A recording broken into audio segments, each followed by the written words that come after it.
ಇದರ ಬಗ್ಗೆ ನಿನ್ನೆ ಬಂದಿದ್ವಿ.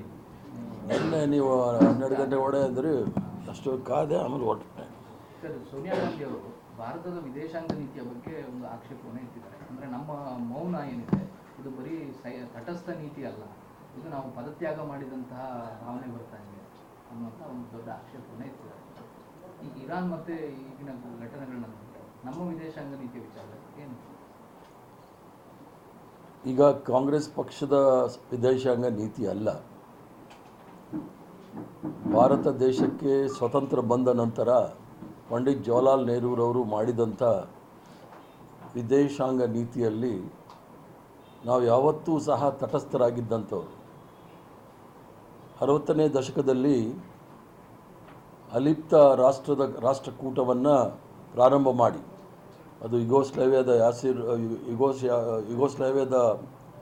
ಜೋಸೆಫ್ ಬ್ರಾಸ್ ಟೀಟೋ, ಆಮೇಲೆ ಈಜಿಪ್ಟ್ನ ನಾಜೀರ್, ಪಂಡಿತ್ ಜವಾಹರ್ಲಾಲ್ ನೆಹರೂರು 3 ಜನವು ಸೇರಿ ಇಡೀ ಪ್ರಪಂಚಕ್ಕೆ ಒಂದು ಅಲಿಪ್ತ ರಾಷ್ಟ್ರಕೂಟದ ಒಂದು ಭದ್ರ ಬುನಾದಿಯನ್ನು ಹಾಕಿ ನಾವೆಲ್ಲರೂ ಸಹ ತಟಸ್ಥರಾಗಿರಬೇಕು ಅನ್ನೋ ಮೂಲ ಉದ್ದೇಶದಿಂದ ಈ ಒಂದು ಕೂಟವನ್ನು ಪ್ರಾರಂಭ ಮಾಡಿದ್ರು. ಈಗ ಸೋನಿಯಾ ಗಾಂಧಿ ಅವರು ಹೇಳಿರ್ತಕ್ಕಂಥದ್ದು ನೋಡಿದಾಗ, ಏನು ಇರಾನ್ನಲ್ಲಿ ಖೊಮೇನಿಯವರ ಹತ್ಯೆ, ಏನವ್ರದ್ದು ಅಧ್ಯಕ್ಷರಿದ್ದರು, ಇರಾನ್ ದೇಶದ ಅಧ್ಯಕ್ಷರಿದ್ದರು, ಅವರನ್ನು ಕೊಂದಿರ್ತಕ್ಕಂಥದ್ದು ಯುದ್ಧ ಆಗೋ ಸಂದರ್ಭದಲ್ಲಿ ಅವರ ಕೊಂದಿರ್ತಕ್ಕಂಥದ್ದಲ್ಲ. ಮಾತುಕತೆ ನಡೆಯುವ ಸಂದರ್ಭದಲ್ಲಿ ಮೋಸದಿಂದ ಹತ್ಯೆ ಮಾಡಿರ್ತಕ್ಕಂಥದ್ದು ಅಂದರೆ ತಪ್ಪಾಗಲಾರ್ದು. ಇದು ಏನು ವಿಶ್ವಸಂಸ್ಥೆಯ ಚಾರ್ಟರ್ ಏನಿದೆ ಅದನ್ನು ಸಂಪೂರ್ಣವಾಗಿ ಉಲ್ಲಂಘನೆ ಮಾಡಿ ಒಂದು ರಾಷ್ಟ್ರದ ಸಾರ್ವಭೌಮತ ಮತ್ತು ಅದರ ಸ್ವಾತಂತ್ರ್ಯ ಮತ್ತು ಅದರ ಆಧಿಪತ್ಯವನ್ನು ಸಂಪೂರ್ಣವಾಗಿ ನಾಶ ಮಾಡ್ತಕ್ಕಂಥ ಕೆಲಸ USA ಮತ್ತು ಅಮೆರಿಕ ಮತ್ತು ಇಸ್ರೇಲ್ ಮಾಡಿದೆ. ಆದ್ದರಿಂದ ಇದು ಖಂಡನೀಯ. ಅದಕ್ಕೋಸ್ಕರ ನಾವು ಕಾಂಗ್ರೆಸ್ ಪಕ್ಷದವರು ಈಗಾಗಲೇ ಸನ್ಮಾನ್ಯ ಅಧ್ಯಕ್ಷರಾದ ಮಲ್ಲಿಕಾರ್ಜುನ್ ಖರ್ಗೆರವರು ಅವರ ಸಾವಿಗೆ ಸಂತಾಪವನ್ನು ವ್ಯಕ್ತಪಡಿಸಿದ್ದಾರೆ. ಅದಲ್ಲದೆ ಭಾರತ ದೇಶ 1994ನೇ ಇಸ್ವಿಯಲ್ಲಿ ಯಾಕೆ ನಾವು ಇರಾನ್ ನಮಗೆ ಒಂದು ಮಿತ್ರ ದೇಶ ಅಂತ ಹೇಳಬೇಕಾದ್ರೆ, 1994ನೇ ಇಸ್ವಿನಲ್ಲಿ ಮಾನವ ಹಕ್ಕುಗಳ ಉಲ್ಲಂಘನೆ ಆಗಿದೆ ಅಂಥೇಳಿ ವಿಶ್ವಸಂಸ್ಥೆಯಲ್ಲಿ ಎಲ್ಲ ಇಸ್ಲಾಮಿಕ್ ದೇಶ ಅಂದರೆ ಇಸ್ಲಾಮಿಕ್ ಕೋಆಪರೇಟಿವ್ ಅಂದರೆ OIC ಅಂತಾರೆ, Islamic organisation of Islamic cooperation ಅಂಥೇಳಿ ಅವರು ಒಂದು ರೆಸಲ್ಯೂಷನ್ ಮಾಡುವಾಗ ಕಾಶ್ಮೀರ್ ವಿಚಾರದಲ್ಲಿ ಅಲ್ಲಿ ಮಾನವ ಹಕ್ಕುಗಳ ಉಲ್ಲಂಘನೆ ಆಗಿದೆ ಅಂತ ಅಂದಾಗ ಮೊಟ್ಟ ಮೊದಲನೇ ಬಾರಿಗೆ ಕೇವಲ ಬಹಳ ಪ್ರಬಲವಾಗಿ ಅದರ ವಿರುದ್ಧವಾಗಿ ಇರಾನ್ ದೇಶ ನಮ್ಮ ದೇಶಕ್ಕೆ, ಭಾರತ ದೇಶಕ್ಕೆ ಬೆಂಬಲವನ್ನು ಕೊಟ್ಟಿರ್ತಕ್ಕಂಥ ವಿಚಾರ ನಾವು ಯಾರೂ ಸಹ ಮರೆಯೋಂಗಿಲ್ಲ. 2001ನೇ ಇಸ್ವಿನಲ್ಲಿ ಅಟಲ್ ಬಿಹಾರಿ ವಾಜಪೇಯಿರವರು ಸಹ ಟೆಹರಾನ್ಗೆ ಹೋಗಿ, ಇರಾನ್ನ ರಾಜಧಾನಿಗೆ ಹೋಗಿ ಸಂಪೂರ್ಣವಾಗಿ ಇರಾನ್ಗೆ ಬೆಂಬಲವನ್ನು ಕೊಟ್ಟು, ಇದು ಕೇವಲ 2 ರಾಷ್ಟ್ರದ ಸಂಬಂಧ ಅಲ್ಲ, 2 ರಾಷ್ಟ್ರದ ನಾಗರಿಕತೆ ಮತ್ತು ಈಗಿರ್ತಕ್ಕಂಥ ರಾಜಕಾರಣದ ಸಂಬಂಧ ಭಾಳ ಆಳವಾಗಿರ್ತಕ್ಕಂಥದ್ದು ಅಂಥೇಳಿ ಅವ್ರದ್ದೇ ಆದ ನಾಯಕರಾದ ಅಟಲ್ ಬಿಹಾರಿ ವಾಜಪೇಯಿರವರು 2001ರಲ್ಲಿ ಹೇಳಿರ್ತಕ್ಕಂಥದ್ದು ಯಾರೂ ಸಹ ಮರೆಯೋಂಗಿಲ್ಲ. ಆದ್ದರಿಂದ ನಾವು ಹೇಳೋದೇನು ಅಂತಂದರೆ, ಸನ್ಮಾನ್ಯ ಪ್ರಧಾನಮಂತ್ರಿಗಳು ಇವತ್ತಿಗೂ ಸಹ ಅವ್ರದ್ದು ಏನೇ ಭಿನ್ನಾಭಿಪ್ರಾಯಗಳು ವ್ಯತ್ಯಾಸ ಇರಬಹುದು, ಭಾರತ ದೇಶದಲ್ಲಿ ಒಳ್ಳೆಯ ಸಂಬಂಧವನ್ನು ಇಟ್ಕೊಂಡಂಥ ಇರಾನ್ ದೇಶದ ಅಧ್ಯಕ್ಷರ ಕೊಲೆ ಆಗಿರೋ ಸಂದರ್ಭದಲ್ಲಿ ಇವತ್ತಿಗೂ ಸಹ ಸಂತಾಪವನ್ನು ಸೂಚನೆ ಮಾಡಿಲ್ಲ. ಇದರ ಅರ್ಥ ರಾಜತಾಂತ್ರಿಕ ಮಟ್ಟದಲ್ಲಿ ಯಾವ ರೀತಿಯ ದಿವಾಳಿತನ ಆಗಿದೆ ಅನ್ನೋದು ಗೊತ್ತಾಗ್ತಾ ಇದೆ. ಯಾವತ್ತೂ ಸಹ ಭಾರತ ದೇಶ ಅಲಿಪ್ತ ರಾಷ್ಟ್ರಕೂಟದಲ್ಲಿ ಇದ್ದಾಗಲೂ ಸಹ ಅದು ತಟಸ್ಥರಾಗಿರ್ತಕ್ಕಂಥದ್ದು ಅಂದರೆ ಯಾವುದೇ ಪಕ್ಷ ವಹಿಸೋಂಗಿಲ್ಲ ಅಂತ ಅಲ್ಲ, ಸಕ್ರಿಯವಾಗಿ ಪಾಲ್ಗೊಂಡು ಶಾಂತಿ ಮತ್ತು ಆ ಸಾರ್ವಭೌಮತ್ವವನ್ನು ಕಾಪಾಡಲಿಕ್ಕೋಸ್ಕರ ಸಕ್ರಿಯವಾಗಿರ್ತಕ್ಕಂಥ ಒಂದು ಪಾಲಿಸಿ ಅಲಿಪ್ತ ರಾಷ್ಟ್ರಕೂಟದಲ್ಲಿ ಇದ್ದಂಥದ್ದು. ಅದನ್ನು ಸಂಪೂರ್ಣವಾಗಿ ತಿಲಾಂಜಲಿಯನ್ನು ಕೊಟ್ಟಿದ್ದಾರೆ ನಮ್ಮ ವಿಶ್ವಗುರು. ಅಲ್ಲಿ ಹೋಗಿ ಅದರಲ್ಲೂ ಸಹ ಈ 48 ಗಂಟೆಗಳ ಹಿಂದೆ ಏನು ಮಾರ್ಚ್ 1ನೇ ತಾರೀಕು ಕೊಮಿನಿಯವರ ಹತ್ಯೆ ಆಯಿತು, 48 ಗಂಟೆಗಳ ಹಿಂದೆ ಇಸ್ರೇಲ್ಗೆ ಹೋಗಿ ಅವರಿಂದ ಇವರಿಗೆ ಸನ್ಮಾನವನ್ನು ಪಡ್ಕೊಂಡು ಬಂದು ಇದೆಲ್ಲ ನೋಡ್ತಾ ಇದ್ದಾಗ ದೇಶದ ಪ್ರಧಾನಮಂತ್ರಿಗಳನ್ನ ಎಪ್ಸ್ಟೀನ್ ಫೈಲ್ ಇಟ್ಕೊಂಡು ಇಸ್ರೇಲ್ ಮತ್ತು ಅಮೆರಿಕಾದವ್ರು ಇಬ್ಬರೂ ಸಹ ಬ್ಲ್ಯಾಕ್ ಮೇಲ್ ಮಾಡ್ತಾ ಇದ್ದಾರೆ ಅನ್ನೋದರಲ್ಲಿ ಯಾವುದೇ ಸಂಶಯ ಯಾರಿಗೂ ಬೇಕಾಗಿಲ್ಲ. ಯಾವಾಗಲೂ ಸಹ ನಾವು ತಟಸ್ಥರಾಗಿದ್ದವರು ಇವತ್ತು ಒಂದು ಪಕ್ಷವನ್ನು ವಹಿಸ್ಕೊಂಡಿರ್ತಕ್ಕಂಥದ್ದು ನೋಡಿದಾಗ ಅವರು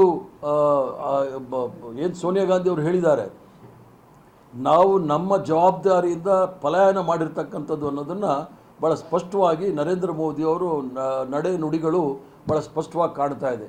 ಆದ್ದರಿಂದ ಅಂತಾರಾಷ್ಟ್ರೀಯ ಮಟ್ಟದಲ್ಲಿ ನಾವೆಲ್ಲರೂ ಸಹ ವಸುದೇವ ಕುಟುಂಬಕಂ ಅಂತ ಹೇಳೋ ಜನ ಈ ಒಂದು ಹತ್ಯೆ ಆಗಿರೋ ಸಂದರ್ಭದಲ್ಲಿ ಸಂತಾಪ ಸೂಚನೆ ಮಾಡಲಿಕ್ಕೂ ಸಹ ಕೇಂದ್ರ ಸರ್ಕಾರದ ವಿದೇಶಾಂಗ ನೀತಿಯಲ್ಲಿ ಡೋಲಾಯಮಾನ ಪರಿಸ್ಥಿತಿ ಇರೋ ಸಂದರ್ಭದಲ್ಲಿ ಇದು ಭಾಳ ಸ್ಪಷ್ಟವಾಗಿ ಕಾಣ್ತಾ ಇದೆ. ಭಾರತ ದೇಶದ ವಿದೇಶಾಂಗ ನೀತಿ ಡೋಲಾಯಮಾನ ಸ್ಥಿತಿಯಲ್ಲಿದೆ ಅಂತ ಹೇಳಿ.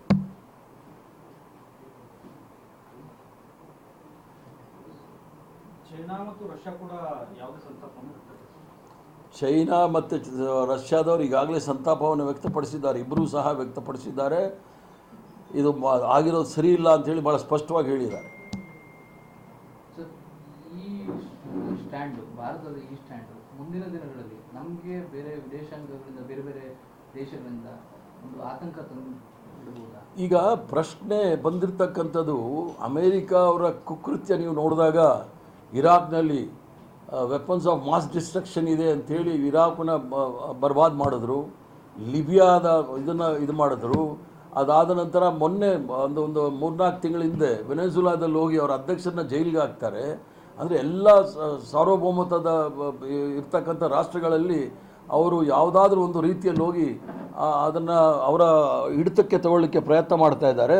ಇದು ಖಂಡನೀಯ ಅಂತೇಳಿ ನಾವು ಮೊದಲು ಸಹ ಹೇಳಿದ್ದೀವಿ, ಈಗಲೂ ಸಹ ಹೇಳ್ತಾ ಇದ್ದೀವಿ. ಅಲ್ಲ ಸರ್, ಈ ಸ್ಟ್ಯಾಂಡ್ ನಮಗೆ ಬೇರೆ ದೇಶಗಳನ್ನು ಒಂದು ಥ್ರೆಟ್ ಆಗ್ಬೋದಾ ಮುಂದೆ? ಇಲ್ಲ, ಈಗ ಅಮೇರಿಕ ಮತ್ತು ಇಸ್ರೇಲ್ ಅವ್ರು ಮಾಡಿರ್ತಕ್ಕಂಥದ್ದು ನೋಡಿದಾಗ ಅದು ಯಾವ ದೇಶದ ಮೇಲೆ ಬೇಕಾದರೂ ಅವರ ಪ್ರಭಾವವನ್ನು ಬೀರ್ಬೋದು. ಯಾವ ದೇಶವನ್ನು ಸಹ ಸರ್ಕಾರವನ್ನು ಬುಡಮೇಲು ಮಾಡಲಿಕ್ಕೆ ಪ್ರಯತ್ನ ಮಾಡ್ಬೋದು. ಯಾಕಂದರೆ ಒಂದು ಯುದ್ಧ ಆದಾಗ ಯಾರನ್ನಾದರೂ ಕೊಂದಿರ್ತಕ್ಕಂಥದ್ದು ನಾವು ಉದಾಹರಣೆಗಳು ನೋಡಿದ್ದೀವಿ.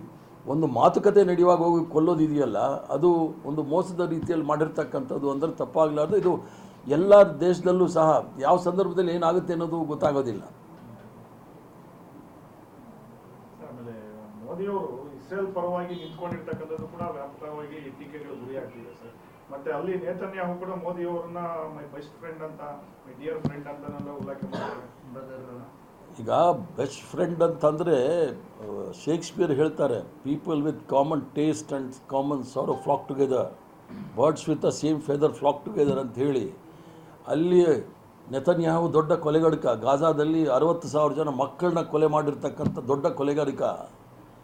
ಇಲ್ಲೂ ಸಹ ಗೋಧ್ರಾದಲ್ಲಿ ಇರ್ತಕ್ಕಂಥ ಒಂದು ಏನು 3,000 ಜನ ಹತ್ಯೆ ಆಯಿತು, ಅದರ ಕೆಟ್ಟ ಹೆಸರನ್ನ ಕೈಯಲ್ಲಿ ಇಟ್ಕೊಂಡಿರ್ತಕ್ಕಂಥವ್ರು ನರೇಂದ್ರ ಮೋದಿಯವರು. ಇಬ್ಬರೂ ಸಹ ಸೇರಿರ್ತಕ್ಕಂಥದ್ದು ನೋಡಿದಾಗ ಅದಕ್ಕೇನು ಹೇಳಬೇಕು ಅಂತೇಳಿ ಜನಸಾಮಾನ್ಯರು ತೀರ್ಮಾನ ಮಾಡಬೇಕು.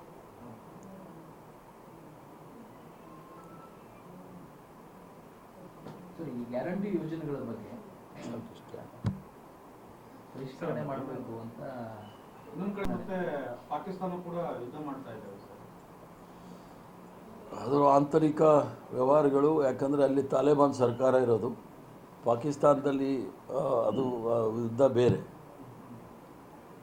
ತಾಲಿಬಾನ್ ನಾಯಕರನ್ನೆಲ್ಲ ಭೇಟಿ ಮಾಡಿದ್ರು ವಿದೇಶಾಂಗ ಸಚಿವರು. ಅದಿರಲಿ, ಅದು ಇನ್ನೊಂದಿನ ಮಾತಾಡೋಣ. ವಿದೇಶಾಂಗ ಸಚಿವರು ಮತ್ತು ಎಪ್ಸ್ಟೀನ್ ಫೈಲಲ್ಲಿ ಇರ್ತಕ್ಕಂಥ ಸಚಿವರುಗಳು ನರೇಂದ್ರ ಮೋದಿ ಅವರ ಮಂತ್ರಿಮಂಡಲದಲ್ಲಿ ಇರೋ ತನಕ ದೊಡ್ಡ ಪ್ರಶ್ನೆ ಚಿಹ್ನೆ ಇರುತ್ತೆ. ಅದಕ್ಕೆ ಇವತ್ತಿಗೂ ಸಹ ಅವರು ಉತ್ತರ ಕೊಟ್ಟಿಲ್ಲ. ಯಾಕಂದರೆ ಎಪ್ಸ್ಟೀನ್ ಫೈಲ್ ಬಂದಾಗ ಈ ವಿಶ್ವಗುರು ಇಸ್ರೇಲ್ಗೆ ಹೋಗಿ ಡ್ಯಾನ್ಸ್ ಆಡ್ಬಿಟ್ಟು ಬಂದಿದ್ದರು ಅಂತ ಟ್ರಂಪ್ ಹೇಳಿದರು. ಈಗಾಗಲೇ 70 ಬಾರಿ ಈ ದೇಶಕ್ಕೆ ಅಪಮಾನ ಮಾಡಿರ್ತಕ್ಕಂಥ ಟ್ರಂಪ್ ಪಾಕಿಸ್ತಾನ ಇಂಡಿಯಾ ವಾರ್ ಆದಾಗ ನಾನೇ ನಿಲ್ಲಿಸಿದ್ದು ಅಂತ ಹೇಳಿದ್ರೇನು ಇವತ್ತಿಗೂ ಒಂದು ಚಕಾರ ಎತ್ತಿಲ್ಲದೆ ಇರ್ತಕ್ಕಂಥ ಈ ಒಂದು ವಿಶ್ವಗುರು ಇದಾರಲ್ಲ, ಇವರು ಬರೀ ಪಬ್ಲಿಸಿಟಿ ವಿನಃ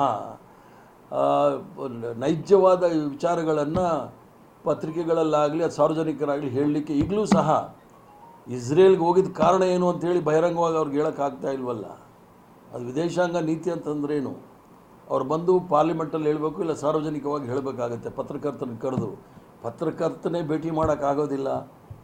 ಅವ್ರಿಗೆ ಭಾಳ ಮುಖ್ಯವಾಗಿ ಕಾಣ್ತಕ್ಕಂಥದ್ದು ಅಲ್ಲಿ AI ಸಮಿಟ್ನಲ್ಲಿ ಯುವ ಕಾಂಗ್ರೆಸ್ ಅವರು ಬೆತ್ತಲೆ ಪ್ರದರ್ಶನ ಮಾಡಿದ್ರು ಅಂಥೇಳಿ. ಆದರೆ ಈ ವಿಶ್ವಗುರುವಿಗೆ ಮಣಿಪುರಲ್ಲಿ 2 ವರ್ಷಗಳ ಕಾಲ ಮಹಿಳೆಯರನ್ನ ಬೆತ್ತಲೆ ಪ್ರದರ್ಶನ ಮಾಡೋದ್ರಿಂದ ಅವ್ರನ್ನ ನಡೆಸ್ಕೊಂಡಿದ್ದ ರೀತಿ ನೋಡಿದಾಗ ಇಡೀ ಪ್ರಪಂಚದಲ್ಲೇ ನಾವು ತಲೆ ತಗ್ಸ್ತಕ್ಕಂಥ ಕೆಲಸ ಆಯಿತು. ಆವಾಗ ಇವರಿಗೆ ಬೆತ್ತಲೆ ಪ್ರದರ್ಶನ ಇವ್ರಿಗೆ ಮನಸ್ಸಿಗೆ ಬರಲಿಲ್ಲ. ಇವ್ರಿಗೆ ಅನುಕೂಲಕ್ಕೆ ಬೇಕಾದಾಗ ಏನೇನು ಮಾತಾಡ್ತಕ್ಕಂಥದ್ದು ನೋಡಿದಾಗ ಹಾಸ್ಯಾಸ್ಪದ ಆಗುತ್ತೆ.